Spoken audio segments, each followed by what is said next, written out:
1960 के दशक की मुंबई। बारिश से भीगी सड़कें, मिलों से थके हुए मजदूर, जेब में कुछ सिक्के और आंखों में सिर्फ एक सपना, जल्दी अमीर बनने का। उस समय बॉम्बे आज की चमकदार मुंबई नहीं थी। छोटी छोटी चालों में रहने वाले लोग दिन रात मेहनत करते थे, लेकिन फिर भी गरीबी उनका पीछा नहीं छोड़ती थी। हर आदमी अपनी किस्मत बदलना चाहता था, और उसी दौर में मुंबई की गलियों में जन्म हुआ एक ऐसे खेल का जिसने पूरे शहर को बदल कर रख दिया। उस खेल का नाम था मटका। शुरुआत में यह सिर्फ एक साधारण बेटिंग सिस्टम था। न्यूयॉर्क कॉटन एक्सचेंज की ओपनिंग और क्लोजिंग नंबर्स भारत में टेलीग्राम के जरिए आते थे। लोग उन नंबर्स पर दांव लगाने लगे। अगर नंबर सही निकला तो कुछ पैसों से बड़ा पैसा बन सकता था। मजदूर, टैक्सी ड्राइवर, छोटे दुकानदार, सबको लगने लगा कि शायद यही उनकी गरीबी से निकलने का रास्ता है।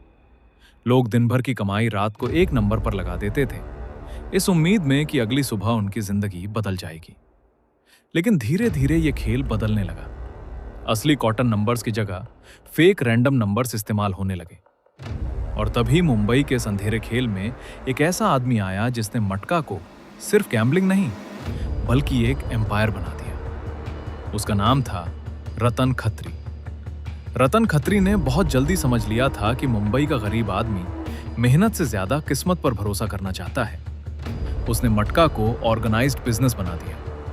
हर इलाके में उसके एजेंट्स थे, हर गली में बुकीज बैठे थे। दिन में फैक्ट्रियां चलती थीं और रात में मटका। लोग सैलरी मिलने का इंतजार करते थे ताकि उसे दांव पर लगा सके। कई लोगों की किस्मत चमकती भी थी। किसी का नंबर लग जाता तो पूरी चाल में जश्न मनता। लोग मिठाइयां बांटते, शराब खुलती और हर किसी को लगता कि अगला नंबर शायद उसका होगा। लेकिन दूसरी तरफ हजारों लोग अपनी जिंदगी हार रहे थे। किसी ने घर बेच दिया, किसी ने अपनी बीवी के गहने गिरवी रख दिए, और कुछ लोग तो सब कुछ हार कर आत्महत्या तक कर बैठे। लेकिन मटका रुक नहीं रहा था। 1970 के दशक तक मुंबई की रातों पर मटका का राज था। छोटे छोटे कागजों पर लिखे नंबर लोगों की जिंदगी तय करने लगे थे। रतन खत्री का नाम अब सिर्फ मुंबई में नहीं, पूरे देश में फैल चुका था। उसके ऑफिस के बाहर लंबी लाइनें लगती थीं।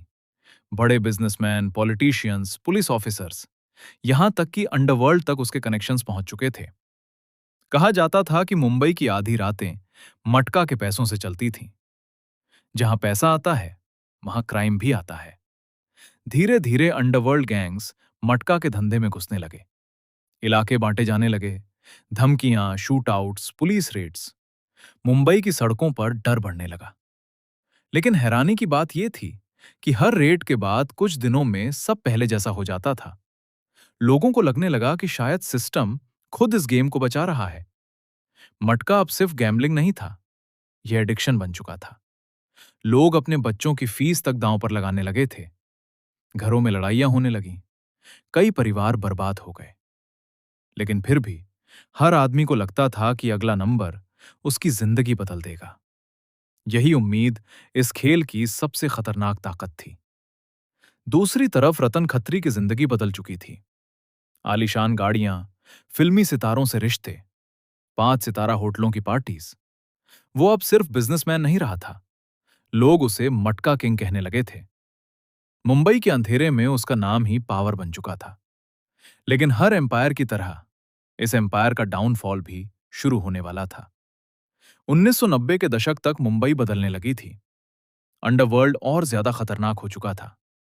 दाऊद इब्राहिम जैसे नाम पूरे शहर में डर बन चुके थे। पुलिस एनकाउंटर्स बढ़ रहे थे। गवर्नमेंट पर प्रेशर बढ़ रहा था कि इलीगल गैम्बलिंग को खत्म किया जाए। धीरे धीरे क्रैकडाउन शुरू हुआ।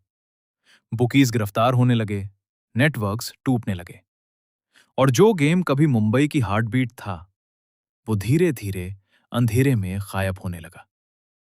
रतन खत्री का एम्पायर अब पहले जैसा ताकतवर नहीं रहा था। लेकिन मटका ने मुंबई पर जो असर छोड़ा, वो हमेशा के लिए इतिहास बन गया। क्योंकि ये सिर्फ गैम्बलिंग की कहानी नहीं थी, ये कहानी थी लालच की, शॉर्टकट की, और उस उम्मीद की जो इंसान को सब कुछ दांव पर लगाने पर मजबूर कर देती है। आज भी मुंबई की कुछ पुरानी गलियों में रात के अंधेरे में नंबर्स लिखे जाते हैं। मटका ऑफिशियली भले खत्म हो चुका हो, लेकिन उसकी रूह आज भी जिंदा है। एक ऐसा खेल जिसने कुछ लोगों को राजा बनाया और हजारों लोगों की जिंदगी बर्बाद कर दी। और उस अंधेरे खेल के बीच खड़ा था एक आदमी, रतन खत्री, मुंबई का असली मटका किंग।